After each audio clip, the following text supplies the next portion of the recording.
दारूसाठी पैसे न दिल्यानं मुलाची क्रूरता, आईची जमिनीवर डोके आपटून हत्या। एका बाजूला आई या शब्दाला परमेश्वराचं रूप मानलं जातं, तर दुसऱ्या बाजूला नशेत बुडालेल्या पोटच्या गोळ्यानंच जन्मदात्या आईचा जीव घेतल्याची हृदयद्रावक घटना उदगीर तालुक्यातील करखेली इथं सोमवारी सायंकाळी ते मंगळवारी सकाळी या दरम्यान घडली। दारू पिण्यासाठी पैसे दिले नाहीत या क्षुल्लक कारणावरून मुलानं स्वतःच्या 65 वर्षीय वृद्ध आईचे केस धरून जमिनीवर डोके आपटले। गंभीर जखमी आईचा जागीच मृत्यू झाला।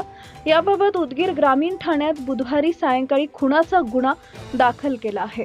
पोलिसांनी सांगितलंय, सैलानी बक्षुद्दीन मुंजेवार वय वर्ष 45 याला दारूचं व्यसन जडले होते।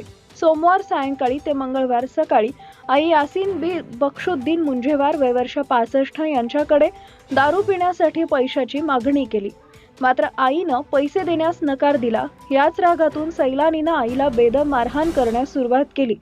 आरोपी मुलानं रागाच्या भरात आईच्या पोटात लाथा मारल्या आणि त्यानंतर तिचं केस धरून डोकं जमिनीवर जोरात आपटलं।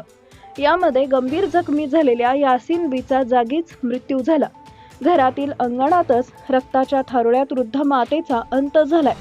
मयत महिलेच्या पार्थिवावर उदगीर रुग्णालयात शवविच्छेदन करून अंत्यसंस्कार करण्यात आले। पोलीस उपनिरीक्षक देवकत्ते हे तपास करत आहेत। याबाबत उदगीर ग्रामीण पोलीस ठाण्यात वडील बक्षुद्दीन मोहद्दीन साब मुंजेवार वय वर्ष 69 यांनी दिलेल्या तक्रारीवरून मुलाच्या विरोधात बुधवारी सायंकाळी खुनाचा गुन्हा दाखल करण्यात आला आहे। Subscribe now and press the bell icon. Never miss an update.